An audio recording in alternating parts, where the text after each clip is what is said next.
Hi guys, and welcome to the CPFC podcast with me, your host Alfonso Greenbrook. Today in pod 1, I'll be looking over the result over Swansea City and I'll be discussing the match, player rankings, man of the match, as well as hearing from Ayew and what he had to say after the game. So let's begin.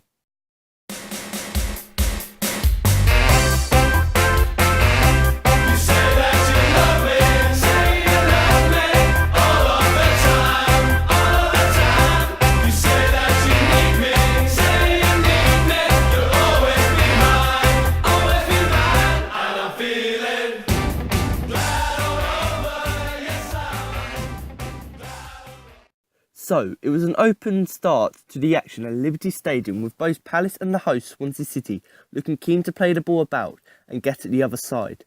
Unfortunately for Palace, it was the home side who drew first blood. Swansea were awarded a soft free kick on the edge of the Eagles' area, which midfield Gylfi Sigurdsson curled beyond Wayne Hennessey into the bottom corner on 13 minutes. The Eagles tried to push out and get at the Swans, but 2 minutes later nearly went behind 2 during a goalmouth scramble before the ball was smashed clear for a throw to the home side. Palace struggled to really find their groove and attack, kept breaking once they got to the Swansea box, whilst the home side still threatened when their side managed to get forward. Ayew nearly doubled the advantage on 32 minutes, prodding Sigurdsson's corner narrowly wide at the back post. Former Palace winger Wayne Hennessey went next to close for the Swans, curling Angel Rango's low cross narrowly wide from Hennessey's far post with just over 10 minutes left in the first half. The Eagles enjoyed their best spell of the first half in the final 10 but couldn't find their equaliser, though it didn't have to wait long for it in the second half. Much forced an early corner for the Eagles and Scott Dann was on hand to prob home from a close range following Damien Delaney's knockdown. The leveller got the home side worried and Palace continued to push forward for a second in the early knockings of the second half. Adebayor saw an effort blocked shortly after the equaliser and Johan Kabai's venturous 20-yarder flew just over. After a settled spell, Swansea began to threaten again, with a tireless Ayew causing Palace problems with his creativity, but Palace stood firm. Central midfielder Hiro Boateng entered the action on 70 minutes, making his Premier League debut for the Eagles, and looked keen to get the ball off. Boateng almost had the dream start of his debut, picking up the ball from 25 yards from goal. He cut across on his left foot and let fly, narrowly skimming Fabianski's far post. The strike was deemed to be taken a neck out of the Swansea defender and the Eagle had a corner out, though it came to nothing. A frantic end-to-end finish yelled no more goals and it finished 1-1 at the Liberty Stadium. So there you have it. There was the match review from the official Crystal Palace website of the game against Swansea City. So now I'm going to move on to the player rankings, which are courtesy of the 5-year plan podcast and obviously website and match review stuff you can find on their website, which is the 5yearplan.co.uk. So now I'm going to move on to it. So Hennessey, he got a 6. So I'm just going to read the comments which they put on their own website. So, not sure I fully agree with Shearer's comments about the goal. Given Sigurdsson's effort went in right by the post, but he didn't help himself by not trusting his wall. To counter that, he did get across behind the wall to push another late effort away. Wasn't an easy day for the keeper in the rain, and he did drop one cross but snatched it up immediately. Otherwise, his handling was sound. Now to Ward, a 6. Decent display, not quite as threatened down the right as Papa was, and defended well under pressure at the right. Papa Soiree, a 5. First half Papa was constantly caught out by Rangle's runs, although Lee didn't help him, as I thought his reluctant to come down the fullback caused us plenty of problems. Helped in by the second half by the switch, but still had his hands full when Routledge was replaced by Barrow.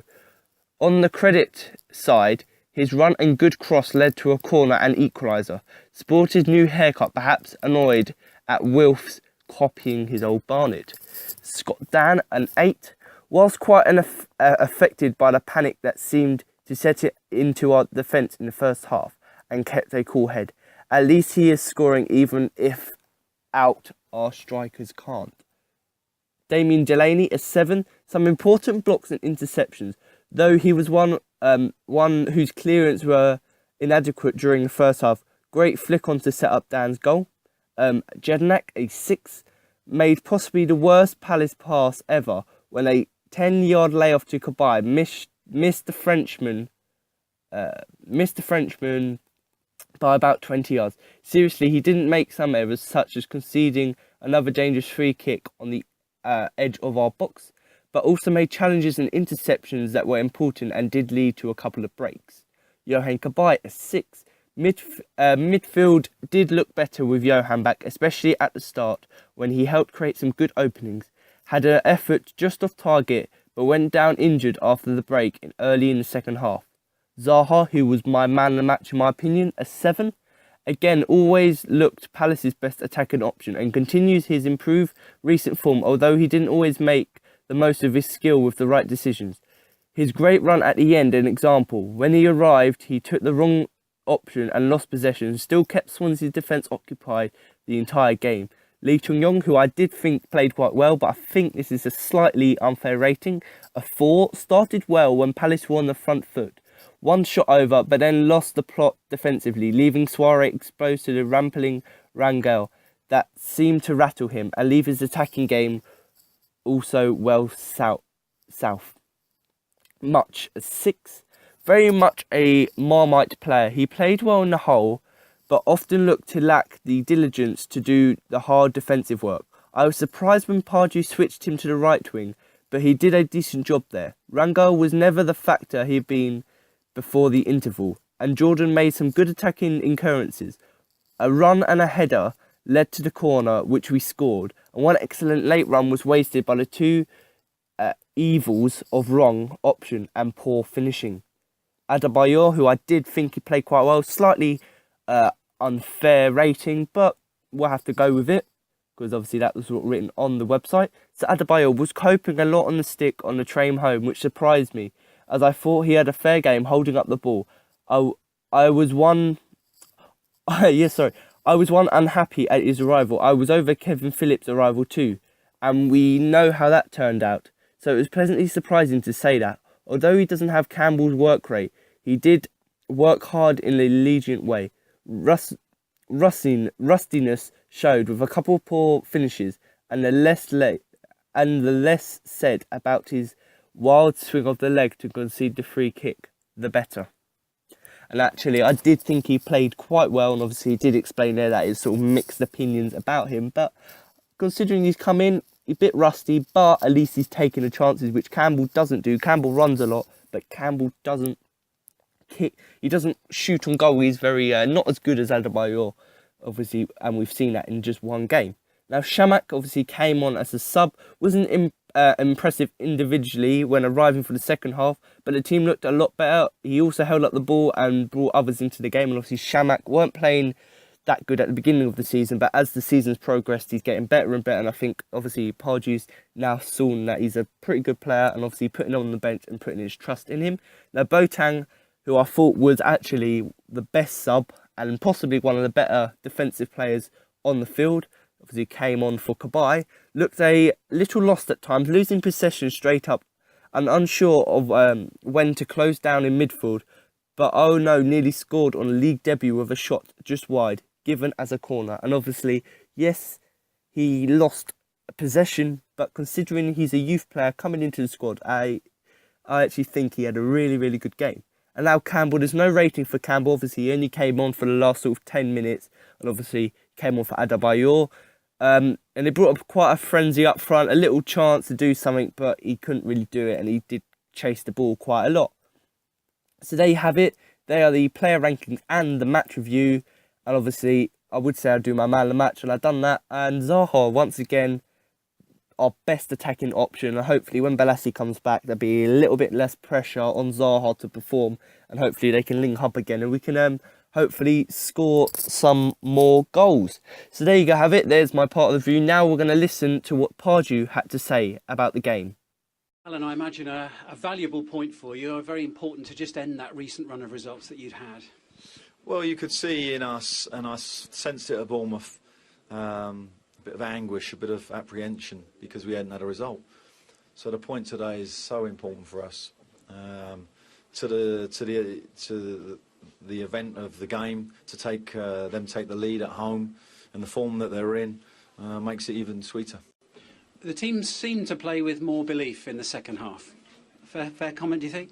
Yeah, I mean, obviously, at half-time, you could see that we had a reaction to the half-time chat, let's put it that way, because, you know, we needed to play the game. We wasn't playing the game, we was playing with our brakes on, carrying a weight on our shoulders. We needed to free up. And we had a great period there. We scored, but maybe we could have had 2 at that period.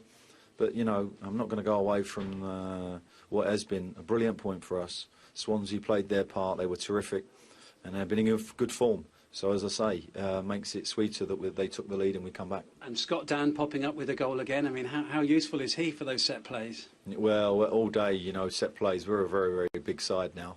With Ayew coming in the team, I thought he was terrific. You could see that we still lack a little bit going forward, but we got Gylfi and Connor Wickham coming back.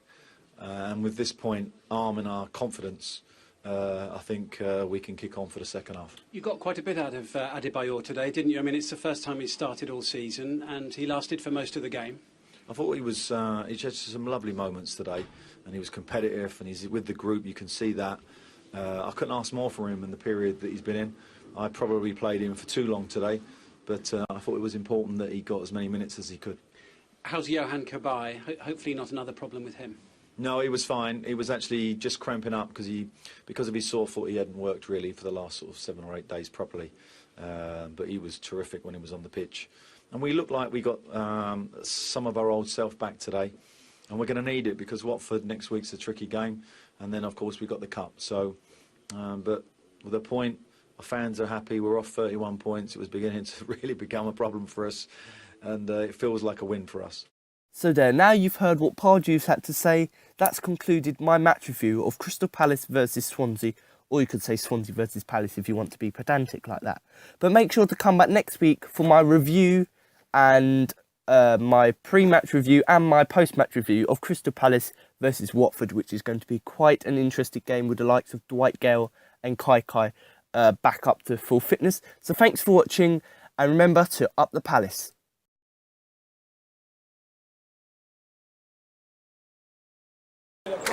Scramble!